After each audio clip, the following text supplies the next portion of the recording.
Silencio que se generó. Bien.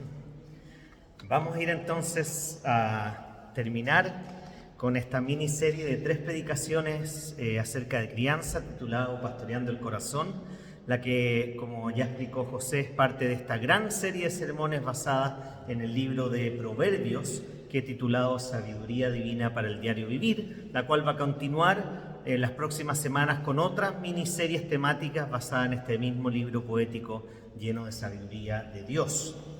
Y hasta ahora hemos visto cómo el libro de Proverbios nos entrega consejos prácticos para la vida y cómo Dios, como un Padre amoroso, quiere pastorear nuestro corazón para formarnos en la sabiduría que proviene de Él.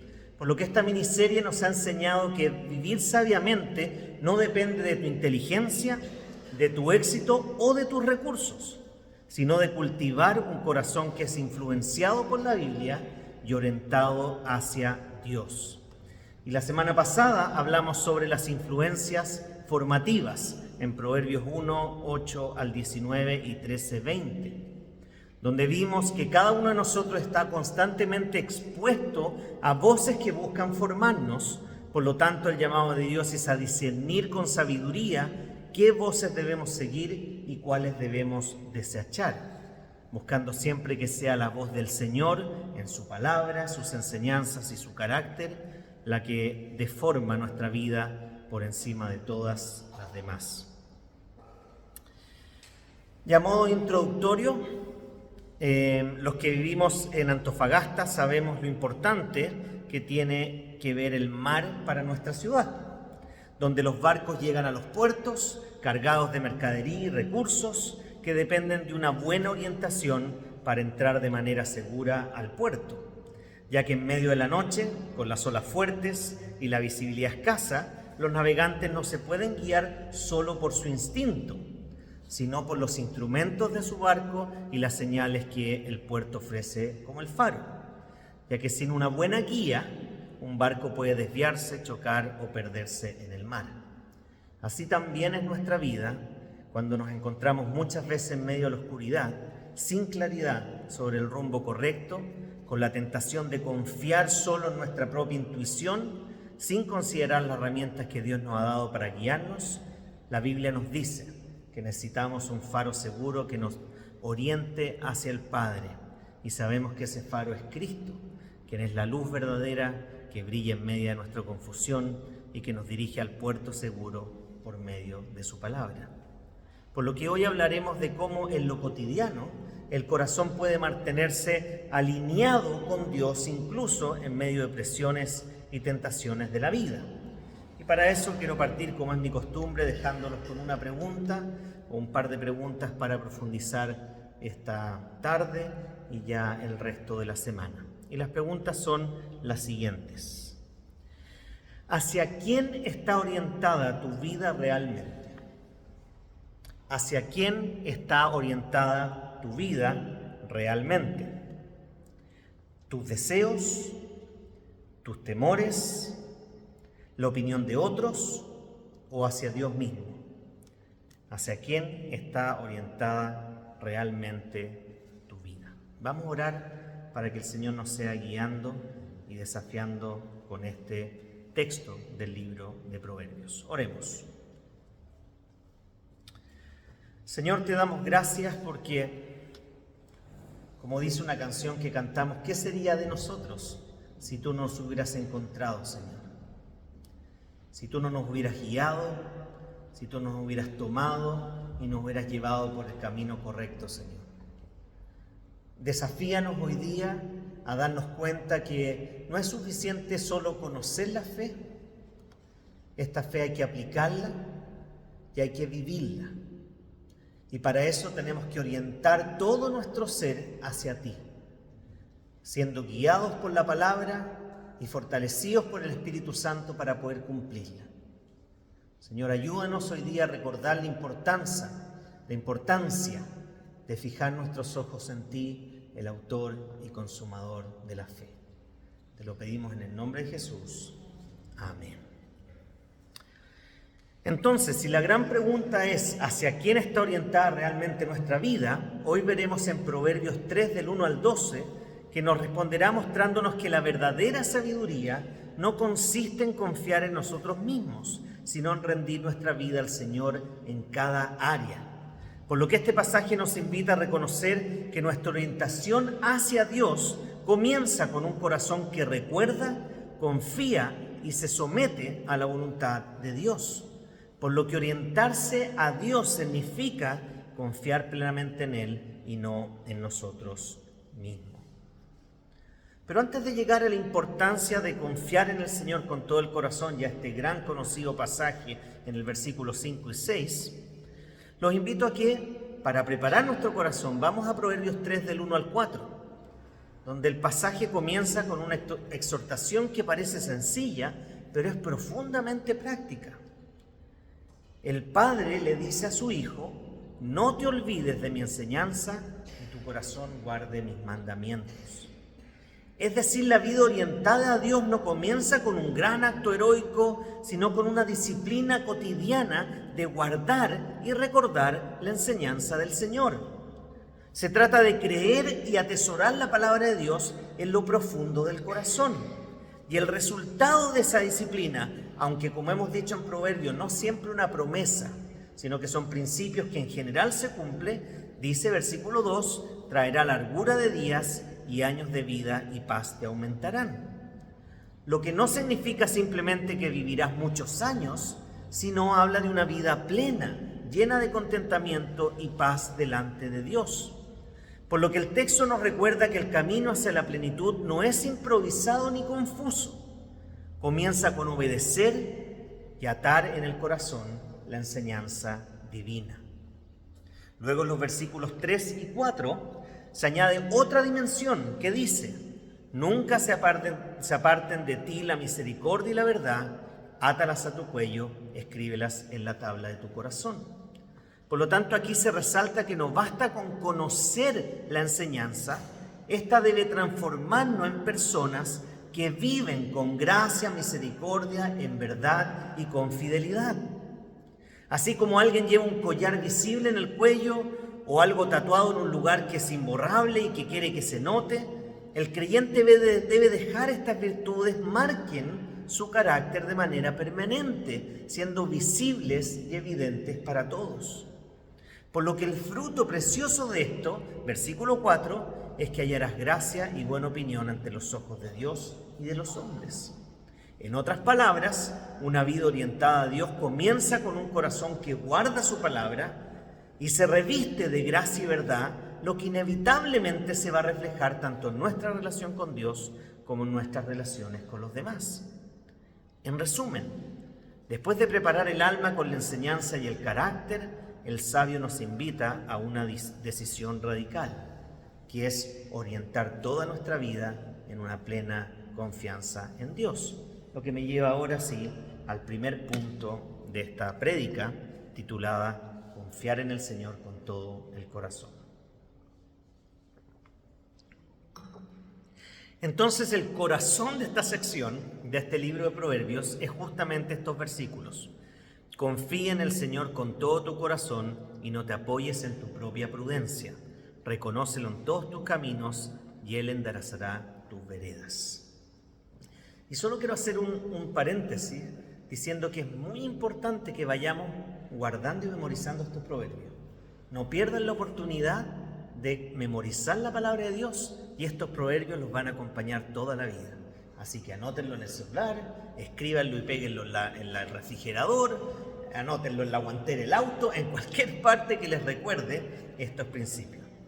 Entonces, versículos 5 y 6 nos dice que la sabiduría verdadera comienza cuando dejamos de apoyarnos en nuestra propia capacidad de decidir y planificar y descansamos en Dios como nuestra guía segura, pacientemente, que no es lo mismo que pasivamente, como lo he mencionado en otras ocasiones, ya que confiar en el Señor con todo el corazón no significa simplemente creer que Él existe o que nos puede ayudar de vez en cuando, sino es depender radicalmente de Él en cada área de nuestra vida. En otras palabras, nos desafía a entregarle la brújula y control de nuestra vida al único que sabe hacia dónde deberíamos ir, ya que Él nos creó con el propósito de que nos volviéramos a Él. Por lo que debemos tener muy presente los siguientes principios que se desprenden de esta sección del texto. Primero, no debemos apoyarnos en nuestra propia inteligencia. Este texto nos advierte que uno de nuestros mayores peligros es creer que sabemos lo suficiente para guiarnos solos sin considerar a Dios, que podemos ser autónomos, independientes, autosuficientes, que por lo demás fue el pecado de Adán y Eva al rechazar la guía y consejo de su Creador, y que está en el ADN de todos nosotros desde entonces. Por lo que nuestra inteligencia, aunque útil, debemos reconocer que es limitada y muchas veces engañosa. También la inteligencia artificial, por si acaso, se equivoca, no es perfecta. Entonces apoyarnos en lo que parece lógico, en lo que siento en el momento o en lo que todos hacen, parece lógico, pero no siempre conduce a la verdadera vida. Hoy día en la mañana la Dominga me decía: papá, una compañera vio esta película que se llama algo como Demons no sé qué, K-pop, algo así, no sé. No le entendí mucho la palabra, pero es una serie de monitos animados. Y me decía: todos la han visto en el colegio. Entonces yo le dije: Dominga, qué bueno que me dijiste eso, porque es una muy buena oportunidad para recordar que no lo que todos hacen siempre es lo mejor. Y ella me dijo: sí, papá, yo pensé lo mismo, pero no se lo dije. Es muy importante recordar que no lo que todos hacen necesariamente es lo bueno. El corazón humano tiende al orgullo, y ese orgullo nos hace tropezar cuando nos fiamos solo en nosotros mismos sin considerar a Dios. Y esto se ve claramente cuando un niño insiste en armar un rompecabezas sin mirar la imagen de la caja. Puede avanzar en algunas piezas, pero sin la guía correcta se frustra o arma la figura equivocada. Ahora, ¿cómo aplicamos este principio en la vida de los niños? Primero, los padres podemos enseñarles que no siempre sabrán qué hacer en el colegio o con los amigos, y que está bien orar juntos, prepararse antes de tomar una decisión y prepararlo frente a diferentes escenarios. Pónganlo en escenarios y ayúdenlos a cómo tomar decisiones. Los adolescentes, los papás pueden guiarlos a no confiar solo en la presión del grupo o en lo que todos hacen. Por ejemplo, si tus compañeros te dicen que copies en una prueba o que vayas a un carrete que puede ser riesgoso, recuerda que no siempre lo que parece inteligente es lo correcto. Entonces, como padre, pregúntale a tus hijos. El adolescente se debe preguntar: ¿qué harían mis padres en esta situación? No es una muy buena pregunta cuando uno es adolescente, pero a veces sirve. Pero aún más, ¿qué esperaría Dios que yo haga en esta circunstancia? Y los adultos no debemos apoyarnos en nuestra experiencia laboral o en la lógica de creer que me las sé todas. Más bien consultar en oración y con la Biblia cómo tomar decisiones en la familia, en las finanzas o en el trabajo. Podemos preguntarnos: ¿he buscado la guía del Señor en esto? ¿Estoy consciente de lo que dice la palabra de Dios en esta circunstancia o en esta situación? A veces actuamos tan rápido que ni siquiera reflexionamos en las decisiones que tomamos. Segundo principio que se desprende de este primer punto: debemos reconocer a Dios en todos los caminos. El texto no dice en algunos caminos, como nos gustaría. Dice en todos los caminos. Confiar en el Señor no es solo para los grandes problemas, sino para lo cotidiano. Desde nuestras relaciones hasta nuestro trabajo. Desde cómo tratamos a otros hasta cómo administramos el tiempo y los recursos. Reconocerlos en todos los caminos significa invitarlo a ser Señor y dueño en cada área de nuestra vida. Ahora, ¿cómo aplicamos este principio a la vida de los niños? Como padres podemos enseñarle a dar gracias, aún en las cosas más pequeñas, al levantarse, antes de comer, al terminar una tarea, antes de dormir. Por ejemplo, le pueden decir: vamos a decir gracias, Jesús, porque te dio la fuerza para levantarte hoy y hacer tu tarea del colegio. Dar gracias al Señor en cada instancia. Los adolescentes podemos orientarlos a orar antes de tomar decisiones sobre sus estudios, amigos o su futuro. Por ejemplo, antes de salir a compartir con amigos, oren: Señor, protégeme, Dame la sabiduría para poder enfrentar cualquier situación en la que nos podamos ver envueltos. Y los adultos debemos incorporar tiempos, aunque yo sé que la vida es compleja, aunque sean cortos, de oración.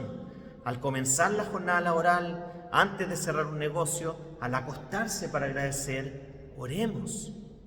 Debemos reconocer que no todo depende de mi esfuerzo, sino de la guía del Señor. Y una oración agradecida es una buena manera de mostrarlo. Y el tercer principio es que dice que Dios endereza nuestras sendas. El resultado de confiar en Él y reconocerlo en todos los caminos es que Él allanará nuestras sendas. Él preparará, o como siempre dice Jaimito, despejará nuestro camino conforme a su voluntad. Esto no significa que nunca tendremos dificultades, sino que el Señor seguirá nuestro camino hacia lo que es verdaderamente bueno y eterno, a pesar de las dificultades que se puedan presentar en el camino. Él quita los tropiezos de la autosuficiencia y nos orienta hacia la vida en plenitud, recordando que pese a lograr una vida abundante y buena en esta vida, la plenitud final solo la tendremos cuando lleguemos a su presencia en la eternidad, donde ahí sí que no habrá dolor, no habrá más sufrimiento, no habrá más pecado y no habrá muerte. Ahora, ¿cómo se aplica este principio en la vida de los niños? Ayudándoles a que algo se vea difícil, podemos confiar en que Jesús cuida nuestro camino y nos da la fuerza y sabiduría para llevar a cabo. Pueden hacer un dibujo o un mapa del día, dibujar el colegio, la casa, la cama, y antes de salir entonces orar. Jesús dirige nuestros pasos el día de hoy en todo lo que hagamos. Y así el niño visualmente ve 3 cosas que son importantes en su vida y una manito así en oración. Los adolescentes pueden diseñar un semáforo de decisiones. No sé si han escuchado hablar de esto, pero es un semáforo de decisiones. Es decir, rojo es detente y ora, amarillo es busca consejo bíblico y pastoral, y verde es actúa en paz. Entonces, por ejemplo, si algún adolescente se ve enfrentado a una presión para hacer algo que puede ser riesgoso, que manda un mensaje a su familia, rojo. Entonces así los papás saben, tengo que orar por mi adolescente y le puedo dar un plan alternativo. O decir, tranquilo papá, verde, y así ya, puede tomar una decisión en paz. Esa es una estrategia que pueden usar con su adolescente si tienen celular, o pueden hablar en código si es que no quieren expresar frente a sus pares lo que está pasando y lo que están viviendo. Y los adultos, antes de firmar un contrato, antes de cambiar el turno, antes de tomar una deuda, pueden seguir 3 pasos muy simples. Ora pidiendo la guía de Dios, evalúa la decisión a la luz de la Biblia y comparte con alguien sabio de confianza antes de decidir. Y eso te va a ayudar a tomar una buena decisión. O tu esposa si estás casado. En resumen, orientarse hacia Dios comienza con un corazón que confía plenamente en Dios, estando dispuesto a dejar de depender de nuestra propia sabiduría limitada y depender de la infinita y eterna sabiduría de Dios. Pero la confianza en Dios no se queda solo en el corazón, también se demuestra en la práctica, en cómo vivimos cada día. Por eso el texto sigue enseñándonos que orientar a Dios significa confiar en Él, pero también vivir en obediencia humilde y reverente, que es el segundo punto de hoy. Temer al Señor y apartarse del mal. Versículos 7 y 8 de Proverbios 3. Entonces la confianza en Dios no es solo un sentimiento interno, debe expresarse en una vida concreta de obediencia. El texto dice, no seas sabio en tu propia opinión, teme al Señor y apártate del mal. Esto infundirá salud a tu cuerpo y fortaleza a tus huesos. Y aquí vemos que la verdadera orientación hacia Dios nos lleva a vivir una vida con humildad y reverencia, reconociendo que no tenemos la última palabra, siguiendo el bien, pero también necesitamos alejarnos del mal para andar en sus caminos. Por lo tanto, estos versos nos llevan a considerar una serie de principios, partiendo primero por la humildad para no ser sabio en nuestra propia opinión. La sabiduría bíblica comienza con reconocer nuestros propios límites. El orgullo nos hace creer que ya sabemos, no necesito consejos, siempre tengo la razón. Pero Proverbio nos enseña que la verdadera sabiduría no se encuentra en engrandecernos, sino en reconocer la grandeza de Dios y por lo tanto depender de Él, y así aprender de otros que sean sabios en la palabra. A modo de ilustración, y no quiero hacer publicidad aunque estamos grabando, pero bueno, a ver si esta empresa nos manda algún regalito. ¿Cuántos han comprado un mueble en IKEA? Esta empresa sueca de muebles. ¿Alguien ha comprado un mueble? ¿Han tratado de armar ese mueble sin seguir las instrucciones? Es lo más complejo que hay, depende del tipo de mueble que uno compre. Pero es como comprar este mueble complejo y empezar a armarlo sin seguir las instrucciones. Probablemente les van a sobrar piezas, van a romper donde no tenían que romper, etc. El mueble probablemente se arme, pero se va a tambalear. Es como creer que no necesitamos guía, y eso nos lleva al fracaso. Ahora, ¿cómo aplicamos este principio en la vida de los niños? Enseñarles a decir, no puedo hacer esto solo, ¿me ayudas? Y si el niño se frustra con una tarea, animarlo a orar y luego ayudar. Por ejemplo, la Dominga se nos frustraba porque habían cosas que no podía hacer. Entonces la Connie empezó en el estacionamiento, empezó así, ¡ay, qué difícil! ¡Ay, Dominga, me cuesta estacionarme! Y la Dominga le dice, al papá no le cuesta nada estacionarse, mamá. Pero la Connie humildemente le dijo, sí, a mí me cuesta, oremos, Señor, ayúdame a estacionarme bien. Y así, cada vez que llegaba al estacionamiento hacía, me cuesta, hasta que ya después de la tercera, cuarta vez, le dijo, lo logré, o mamá, lo lograste, le dijo la Dominga, algo así. Le estamos moldeando. El orar incluso para cosas simples, que el Señor nos guíe. Los adolescentes, animarlos a escribir, por ejemplo, en un diario, que eso es más antiguo, o en un blog de notas privado, ¿qué aprendí de? ¿Qué aprendí qué?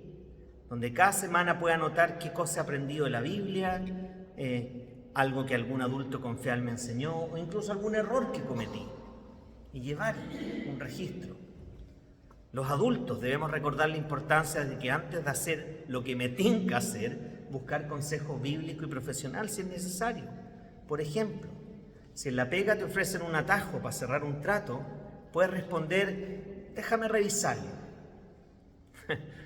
Y eso te da tiempo para ir a la Biblia, pedir consejo cristiano, algún colega íntegro, algún hermano cristiano maduro, y si no pasa ese filtro, bueno, puedes decir con respeto, rechazarlo y decirlo, mira, no, prefiero no hacerlo de esta manera.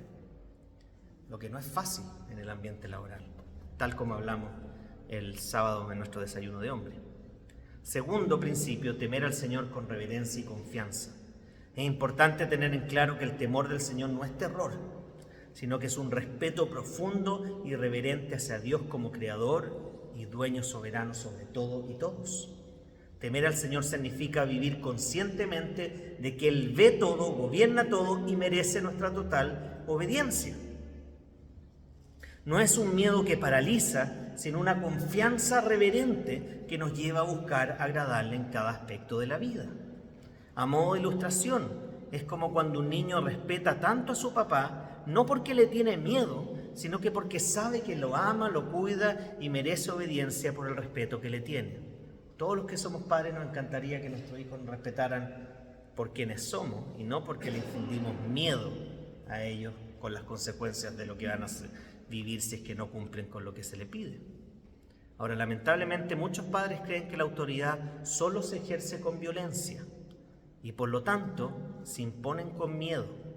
O por el contrario, la generación que tuvo padres de ese tipo no aplican la disciplina por temor a ser autoritarios como lo fueron sus padres. Ahora, ¿cómo se aplica este principio en la vida de los niños? Como padres podemos explicarles que temer a Dios no es tenerle miedo, sino respetarlo y querer agradarle. Por ejemplo, si encuentras plata en la calle botada, la tendencia de los niños es metérsela al bolsillo. Pero explicarle, no, tenemos que devolver esto, busquemos si es de alguien, porque esto le agrada al Señor, ser honesto. Y si no encuentras a nadie, bueno, quédate con la plata, ¿no? O regálala a alguien que lo necesite. Los adolescentes, acompañarlos a discernir lo que consumen en sus redes sociales, en TikTok o con los influencers. Preguntarle, ¿esto que estás viendo refleja la sabiduría de Dios o solo lo que está de moda? ¿Te está edificando o en realidad no te está edificando? Y los adultos, decidir con temor de Dios en temas concretos. Ya como dije antes, no participar en arreglines la pega, ser íntegro en la declaración de impuestos o contratos, negocios, ser justo en las conversaciones, etcétera, etcétera, etcétera. Y lo tercero, o tercer principio, este segundo punto, es el apartarse del mal, es una decisión activa y continua. No basta con reconocer lo bueno, debemos alejarnos del mal. Y eso fue lo que Jesús oró. Señor, líbranos del maligno. ¿No es cierto? En el Padre Nuestro, líbranos del mal. No nos dejes caer en tentación, líbranos del maligno. El proverbio nos llama a tomar decisiones concretas que nos aparten del pecado y nos acerquen a Dios. Esto incluye cortar con hábitos dañinos, rechazar oportunidades de pecado y elegir el camino de la obediencia, aunque implique muchas veces costos. A modo de ilustración, es como cuando un conductor ve un desvío que lleva un camino en mal estado y decide no entrar, aunque parezca más corto y rápido. ¿Cuánto le ha tocado tomar un atajo que al final le salió más largo el camino que haber seguido el que uno debería? Por lo que apartarse del mal requiere decisión firme, aunque a veces parezca el camino menos atractivo. ¿Cómo aplicamos este principio en la vida de los niños? Como padres podemos enseñarles que apartarse del mal es como alejarse de algo peligroso. Por ejemplo, decirle al niño, si alguien te invita a hacer una travesura que sabes que está mal, corre como si fuera fuego que te va a quemar.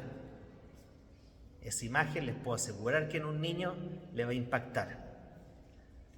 Los adolescentes, podemos hablar de tentaciones propias de la edad, como el consumo de alcohol, la sexualidad, la violencia verbal, conductas disruptivas o cualquier otro tipo de adicción.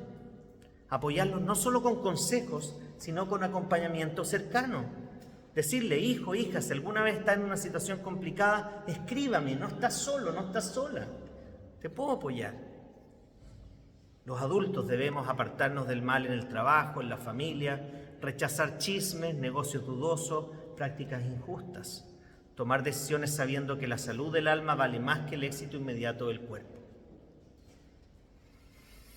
Ahora, no sé si fijaron que este proverbio añade una promesa de que esta vida de humildad y temor y santidad traerá como fruto, dice, salud para tu cuerpo y fortaleza para tus huesos. Ahora, esto no significa que nunca nos enfermaremos, como algunas iglesias enseñan, sino que nuestra vida será más plena, fuerte y sana, porque estará orientada por la sabiduría de Dios, quien es nuestro Creador. Si sigo las instrucciones del Creador, por supuesto que me va a ir bien. Cuando no sigo las instrucciones, obviamente cualquier cosa que compremos se desgasta, pierde su uso, dura menos de lo que debería durar. Lo mismo pasa con nosotros.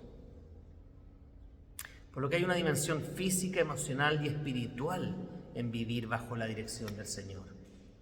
En resumen, el confiar en Dios con todo el corazón se traduce en una vida práctica de humildad, reverencia y santidad. Pero el texto no se queda solo en lo interno o lo moral. También nos muestra que orientarnos a Dios implica evaluar cómo usamos nuestros recursos. Por eso el tercer punto nos invitará a honrar al Señor con lo que tenemos, reconociendo que todo proviene de Él. En los versículos 9 y 10, honrar al Señor con lo que tenemos. Entonces el pasaje dice, honra al Señor con tus riquezas y con los primeros frutos de tus cultivos. Así se llenarán tus graneros a reventar y tus bodegas rebosarán de vino nuevo. Por lo que después de mostrarnos que debemos confiar en el Señor y vivir en el temor reverente, Proverbio nos enseña que la orientación hacia Dios también se refleja en la manera en que usamos nuestros recursos. En la cultura bíblica, ofrecer los primeros frutos significaba reconocer que todo lo que uno tenía venía de Dios y que Él merecía lo mejor, no solo lo que sobraba.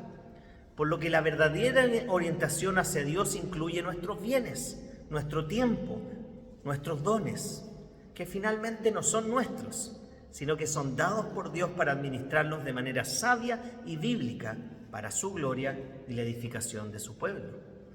Por lo tanto, hay una serie de principios que se desprenden de estos versículos El primero es reconocer que todo proviene de Dios.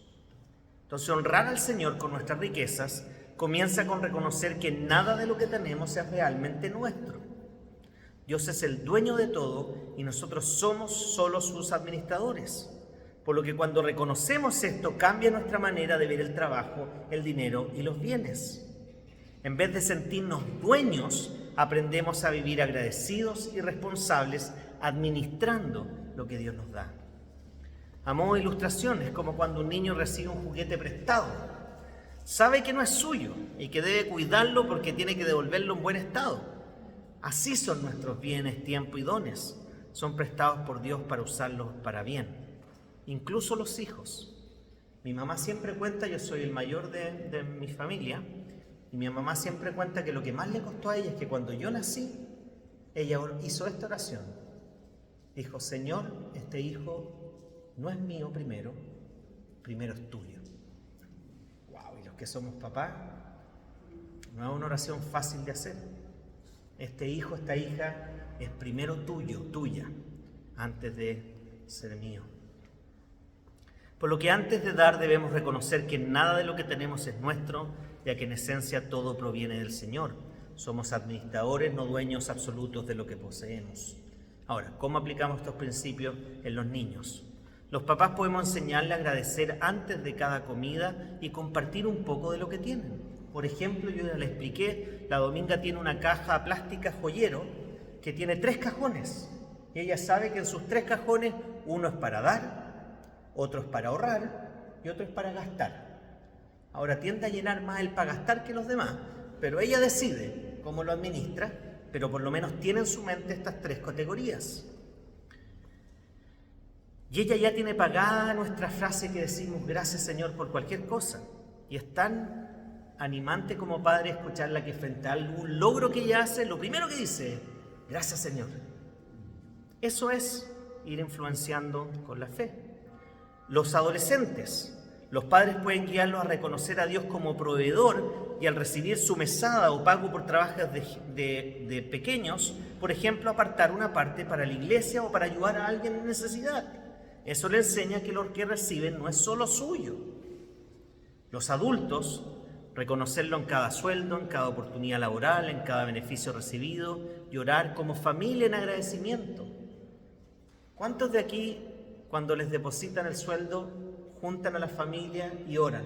Gracias Señor porque este mes recibí el sueldo. No lo hacemos. Lo pasamos por alto. Quizás todos oramos por dar gracias por la comida. Eso quizás es más conocido. Pero todo lo que recibimos depende de Dios. Segundo, dar lo primero y lo mejor al Señor. En la cultura agrícola de ese tiempo, los primeros frutos representaban lo mejor de la cosecha. Honrar al Señor no es darle las sobras, sino lo primero y lo mejor. Para nosotros significa priorizar a Dios en nuestras finanzas, en nuestro tiempo, en nuestros dones. No se trata de si me sobra, sino de priorizar. Ahora, ya vimos en Corintios, por eso no me estoy explayando mucho en esto, de que doy de lo que tengo, no de lo que no tengo. Doy de corazón, no por obligación, tal como ya vimos, como dije en las cartas de Corintios. A modo de ilustración, imagínate que alguien te invita a su casa y te sirve el plato de las sobras del día anterior. No se ve tan bien, como si fuera un plato recién hecho y lo mejor preparado para la persona, ¿no es cierto? Agarrar un plato que ya está comido, partido y entregarlo, no se ve muy bien. Eso comunica, si lo hacemos bien, amor y honra. Así debemos tratar a Dios, darle lo mejor de nuestro tiempo, recursos y dones. Ahora, ¿cómo aplicamos este principio en la vida diaria? En los niños. Los padres podemos enseñarles a separar una porción de lo que reciben, ya sea regalo o lo que sea, para entregárselo al Señor, para ayudar a otros. Los adolescentes, administrar su tiempo para apartar primero el espacio de crecimiento espiritual y servicio, después de todo lo demás, dejando espacio suficiente para cumplir todas sus responsabilidades y tiempo de ocio. A los que fueron a la universidad o están en la universidad, probablemente pensamos, ¿voy el domingo a la iglesia o mejor me quedo estudiando para el examen? Y quiero confesarles algo, a mí Me pasó en la universidad, yo estudié psicología en la Católica, y yo veía a mis compañeras y yo decía, ellas tienen mucho más tiempo que yo para estudiar. Porque yo era muy activo en la iglesia, bueno, hasta el día de hoy. Yo decía, no tengo el mismo tiempo para estudiar que ella. Pero el Señor permitió, y para su gloria, no para la mía, que salimos con los mismos grados de honor. Y de repente había tiempo donde no alcanzaba a estudiar todo lo que me hubiera gustado. Y me pasó en un examen final y dije, Señor, sé que no alcancé a hacer todo, sé que debería haber apartado más tiempo, sé que no fue responsable dejar más tiempo en la iglesia. Y no, en este examen oral me preguntan lo único que había leído. Ahora, esto no es para que lo apliquen siempre, es misericordia y gracia de Dios, no negligencia. Pero justo lo único que había podido leer, pudiendo preguntarme todo lo demás. Los adultos, revisar cómo estamos administrando nuestros recursos, nuestro tiempo, nuestros dones y nuestro tiempo libre, para ver si podemos ser más generosos en alguna de estas áreas. Tercero, un final de bendición.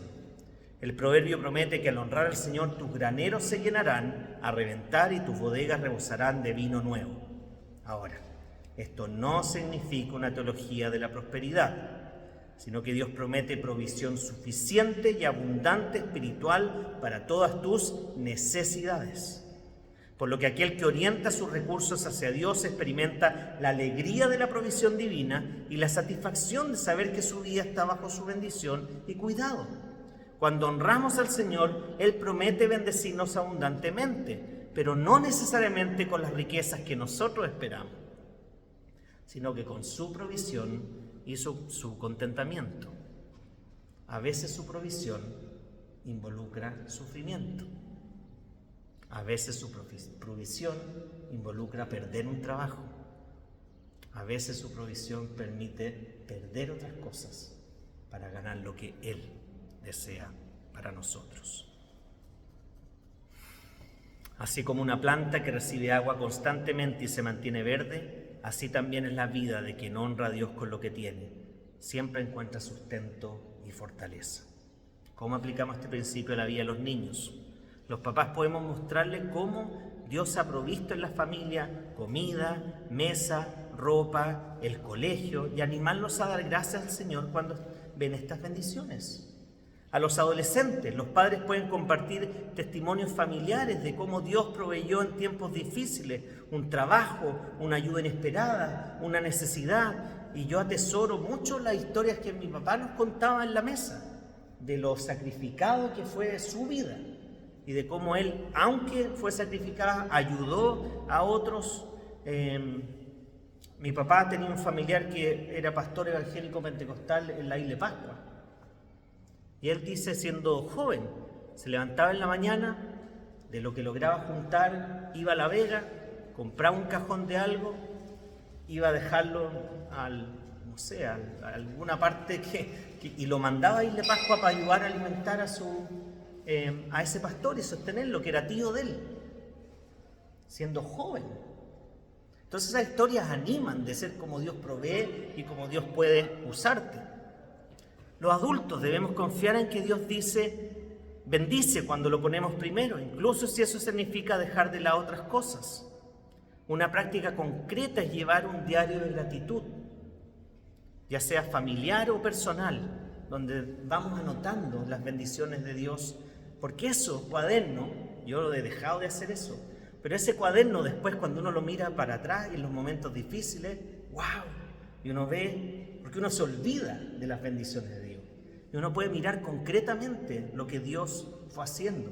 Entonces es una buena práctica que podemos retomar, o cada uno puede evaluarse y retomar.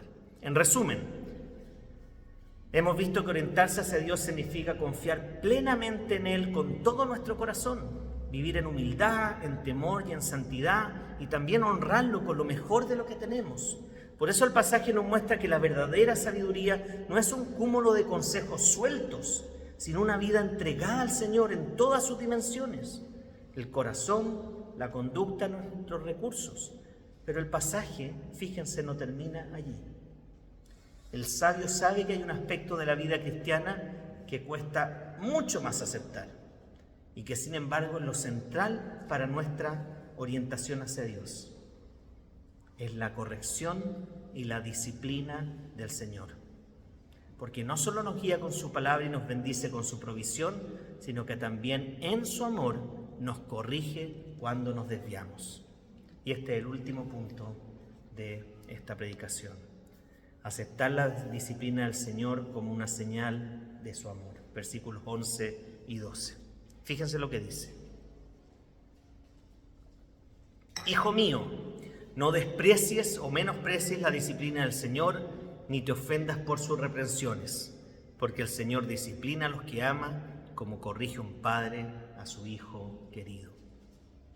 Por lo que después de enseñarnos a confiar, a temer y honrar al Señor, el pasaje cierra con una verdad aún más profunda para orientarnos hacia Dios y aceptar que Él como Padre nos debe corregir cuando es necesario, sabiendo que su disciplina no es un castigo cruel, sino la expresión de su amor formador. Por lo que tengamos en cuenta 3 principios más para ir terminando.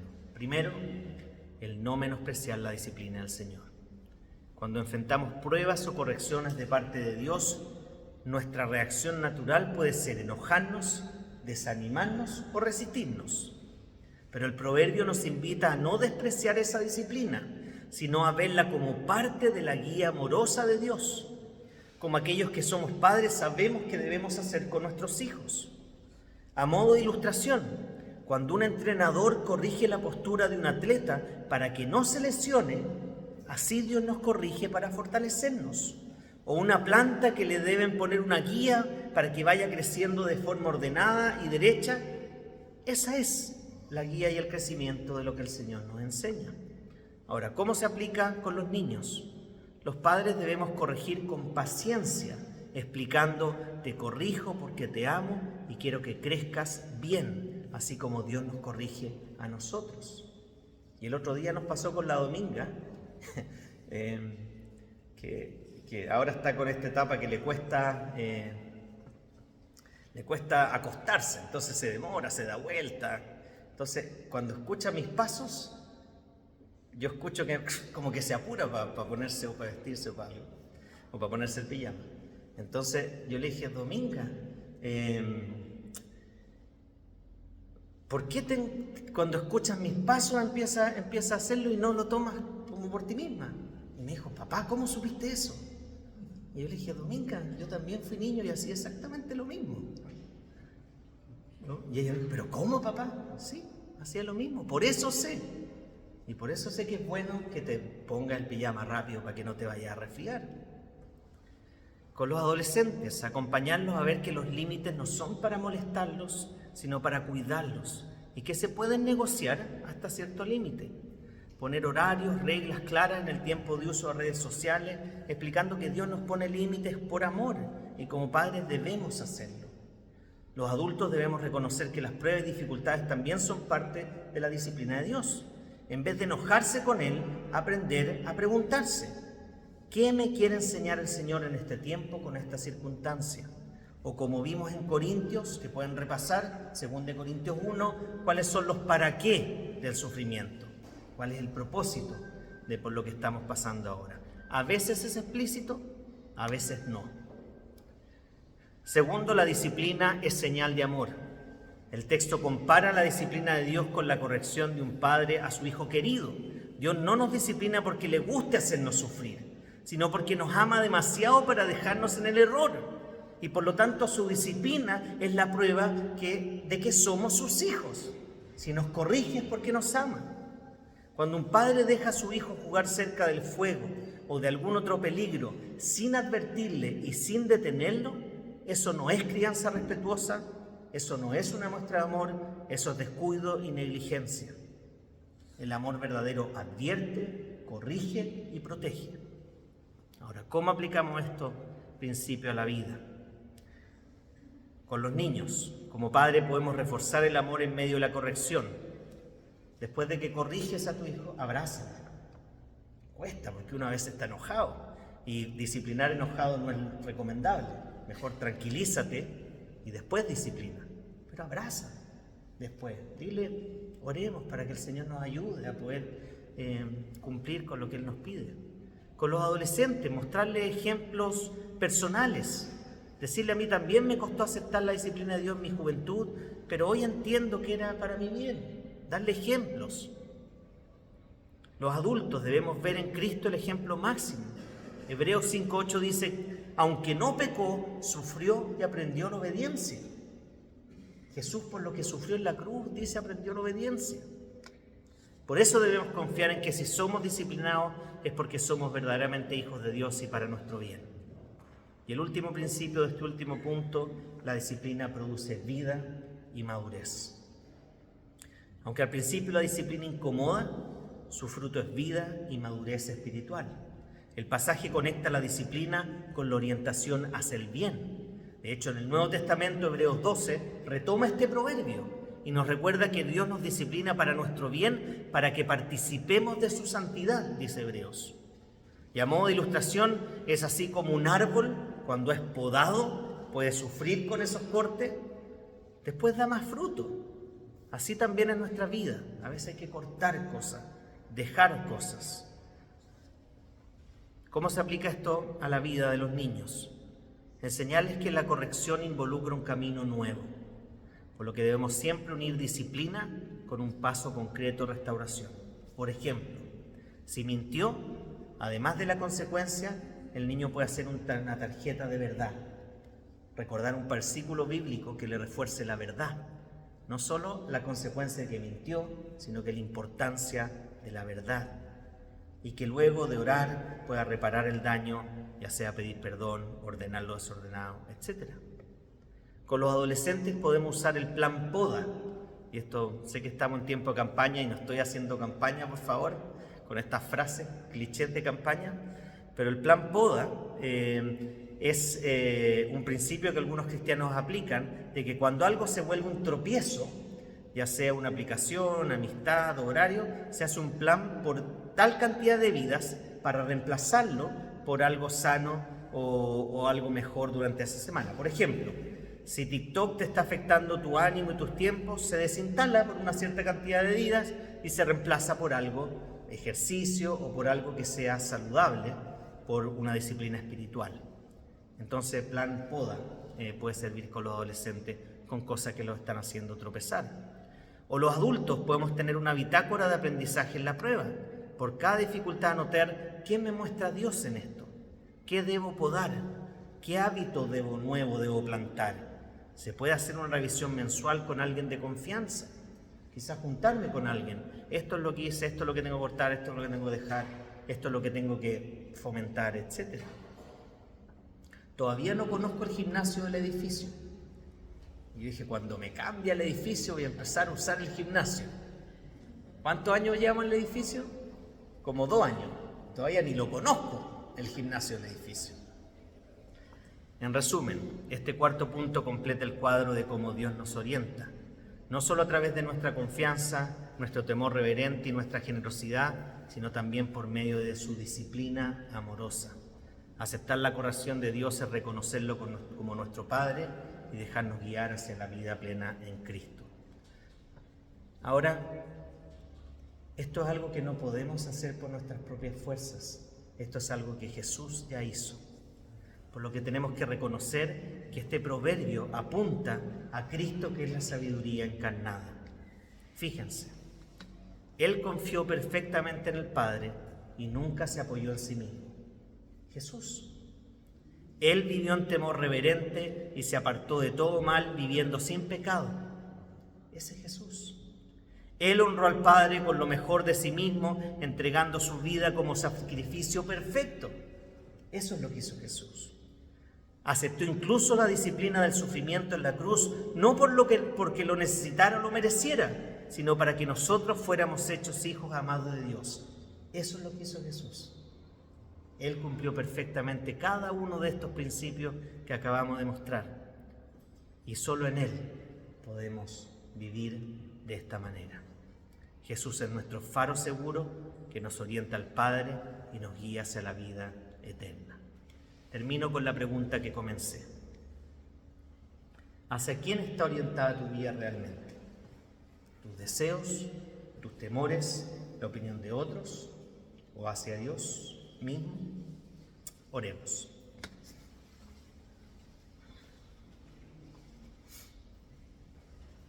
Padre amado, te damos gracias porque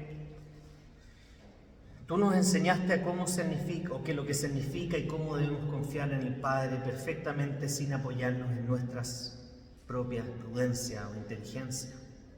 Tú nos enseñaste a vivir en el temor reverente y apartarte del mal viviendo sin pecado, cosa que nosotros jamás podremos lograr en este mundo. Pero tú nos enseñas y nos ayudas en un proceso que nos irás transformando día a día para poder honrarte como a ti te merece. Señor, tú nos enseñaste lo que significa honrar al Padre entregándose por completo, estando dispuesto a dar su vida por ti, Señor.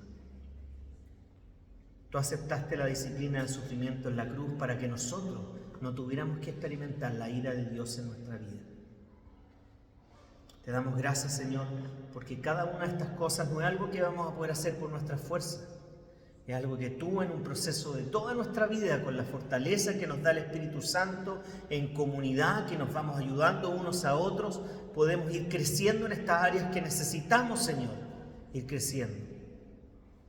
Señor, te damos gracias por estos proverbios que son tan prácticos y desafiantes, Señor. Y ayúdanos a aplicarlos en el día a día, siendo fieles en lo poco, sabios en lo mucho, con Jesús en todo. En el nombre de Jesús. Amén. Los invito a que nos pongamos de pie entonces para cantar la última alabanza.